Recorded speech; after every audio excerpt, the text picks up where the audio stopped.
We're Davis reporting for us. Well, let's talk to Jonathan Sacredoti, who's Director of Public Affairs at the Zionist Federation. That campaigns on behalf of Israel, and he's here in the studio now. Evening to you. Evening.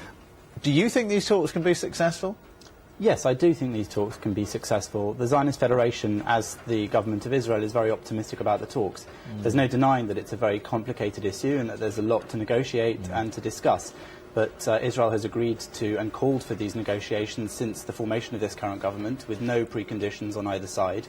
And as such, it's a difficult goal, but one that Israel is very optimistic about. What would the Israeli government of Mr. Netanyahu have to concede for these talks to be successful, do you think? What would you have to give away?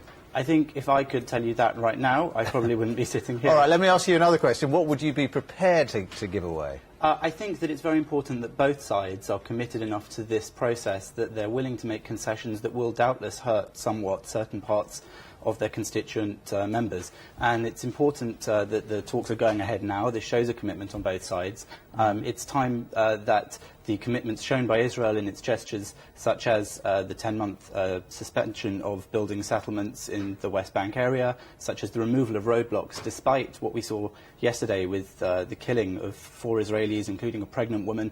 These are things that are very difficult for the Israeli population to accept, but they're things that Israel has done to build confidence, and we need to see the Palestinian Authority stand up to the mark and do the same, and make similar actions and concessions that will show their commitment to this, and ultimately both sides can achieve a brighter future for the whole region. But Mr. Netanyahu is a right-wing prime minister. He's not very likely to give much ground, is he? I mean, you know, we've been here so many times before with many previous American presidents trying to crack the whole Middle East problem, trying to get the two sides together, trying to get a lasting settlement, and it's never really happened. I think, on the contrary, it's historically a fact that right-wing, so-called right-wing prime ministers of Israel have managed to achieve quite a lot in terms of peace with the neighbours. And Benjamin Netanyahu, let's keep on subject, otherwise this could take a while. Okay. But Netanyahu, for example, right from the start of this term of government, has called for negotiations with the Palestinians.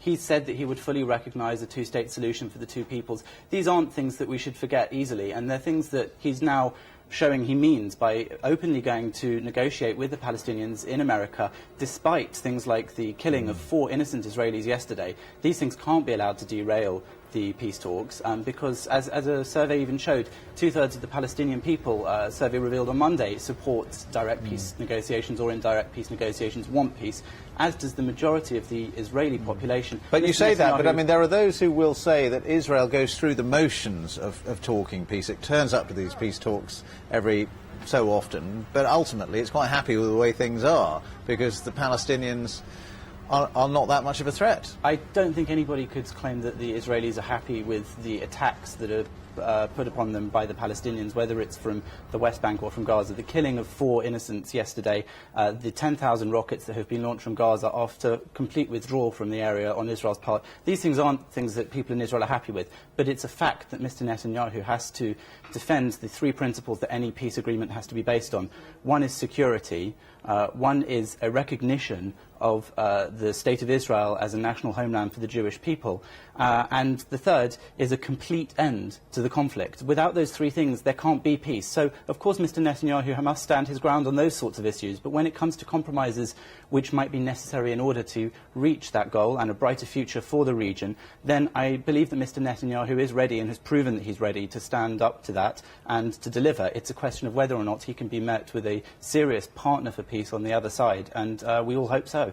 All right, well, optimistic. Jonathan Sacredoti from the Zionist Federation, many thanks indeed for coming in. Thank you. We'll have a news summary for you in just a few minutes. First, though, let's join John Hammond for the weather. Hi.